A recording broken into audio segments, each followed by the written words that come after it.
Okay, so here is our big moment, and I have a confession to make. I have lectured about this movie before. I love the movie. I've seen it just for my own enjoyment probably at least 5 times, and I've watched selected clips from this movie dozens, and I was going over just to look at the turning points on the timer clock, and I came to this scene between Tom Cruise and Jack Nicholson, between Jessup and being questioned by our hero, and I couldn't resist. I couldn't stop watching. It is so compelling. So it's to me just one of the great scenes. And any scene that can come out with a line like "You can't handle the truth," that everybody in the world now recognizes, that's pretty good screenwriting.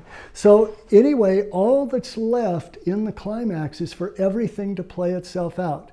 It's for him, it's for this character who has now found the courage to move fully into his essence, to live fully in this terrifying but true state. He's living his truth, that he does have the potential to be a great lawyer, and he's willing to put everything on the line for it. And since he's found that courage, the storytelling rule is he must win. He must win the case. So he comes up against Jessup. He plays against Jessup's own ego and his own sort of identity that he won't be able to leave. And he gets him to admit, "I ordered the code red." And that moment, when he says that and we know the trial is essentially over, that's the climax. Now, there is one beat left and we have to get the verdict that's given, but it's almost like an after effect, because the main thing we want to know is, does he get his clients off of the hook for murder and overcome the nemesis who's trying to stop him, because he's the real villain of the piece. Now, when the verdict is delivered, I think for the sake of not giving it too rosy and everything in a neat bow ending, they get acquitted of the murder. They still get court-martialed or not court-martialed, but whatever it is when you're sent out of the Marine Corps, out of the service because of what they did.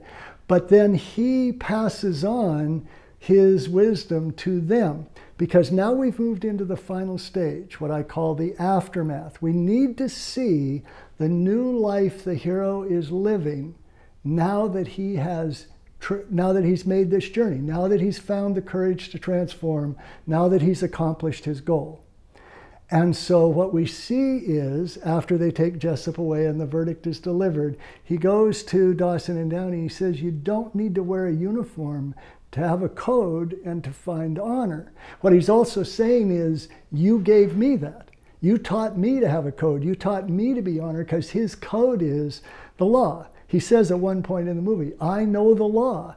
And that's right before he's going to go fully defend them in stage 5. So he knows the law. And then when they're getting ready to leave, Dawson says, "Attention, there's an officer in the room," and he salutes him. And he refused to salute him earlier in the movie when he was fully in his identity. But now that he's in his essence, he is recognized by this other soldier, by this Marine rather, as someone who has a code and is deserving of this respect, and so he gets a salute.